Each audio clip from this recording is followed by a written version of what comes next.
en matière de politique de logement. Qu'attendez-vous, ou pas, d'ailleurs de l'État? Le président de la Fédération française du bâtiment, Olivier Saleron, était assis à votre place il y a 15 jours. Il nous disait qu'avec des syndicats, des fédérations, il faisait la demande d'un grand ministère de l'habitat. Il parlait d'un grand ministère de la construction durable et de l'aménagement du territoire, qu'on ne peut plus traiter le logement d'un côté, l'urbanisme de l'autre, les entreprises du bâtiment, qu'il fallait un grand ministère de l'habitat. Ça a été signé par une quarantaine de fédérations et de syndicats, dont la FNAIM, SNPI. Qu'est-ce que vous attendez, vous, chez Orpi, de cette politique du logement ? J'attends surtout qu'on sorte des effets d'annonce. Moi, ce que j'attends et ce qu'attendent nos clients, c'est qu'on les aide à se loger. Quand je réfléchis, quelle que soit la couleur politique de nos clients, parce qu'en fait, on loge tout le monde. Voilà, on n'a pas d'étiquette en disant « vous faites partie de tel parti, alors on vous loge mieux qu'un autre ».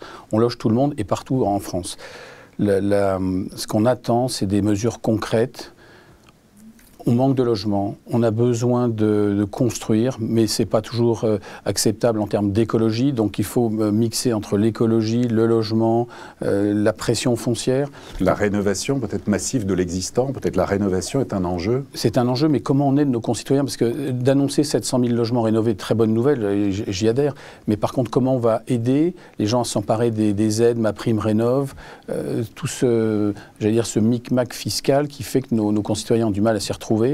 Et puis aider surtout les maires en fait à pouvoir construire mais harmonieusement, sortir des grands ensembles. On le voit bien avec le mouvement de population, les gens ne veulent plus vivre au même endroit, veulent retrouver un peu de quiétude et d'espace.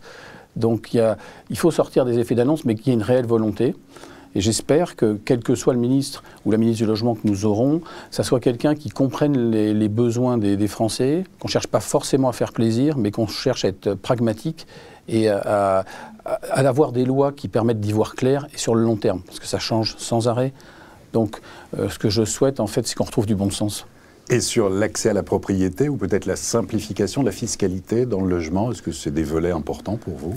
Oui, parce que quand vous êtes jeune et que vous devez avoir 20% d'apport, on le voit bien avec le resserrement des crédits. Moi, je pense surtout à nos jeunes. On a vu le président marcher avec des jeunes vers l'avenir. Et on sait très bien que l'avenir est plutôt derrière nous avec des jeunes, si je repense à Pierre Dac. Mais qu'est-ce qu'on va faire pour ces populations, pour ces gens, pour qu'ils puissent accéder au logement? Les gens aussi qui sont un peu plus âgés, qui sortent du travail, comment pouvoir transmettre leur patrimoine sans que ça soit la punition. Donc j'espère qu'on va comprendre que ça touche tout le monde et que ce n'est pas uniquement lié au président Macron ou quel que soit le candidat. On loge tout le monde et tout le monde doit dormir quelque part ce soir. Donc comment on aide cette population à se loger? C'est à suivre. En tout cas, l'engagement est pris, optimiste pour cette année 2022 toujours, sur le fond de l'immobilier. Toujours chez Orpi, on est optimiste, toujours. Guillaume Martineau, merci beaucoup. Merci Olivier.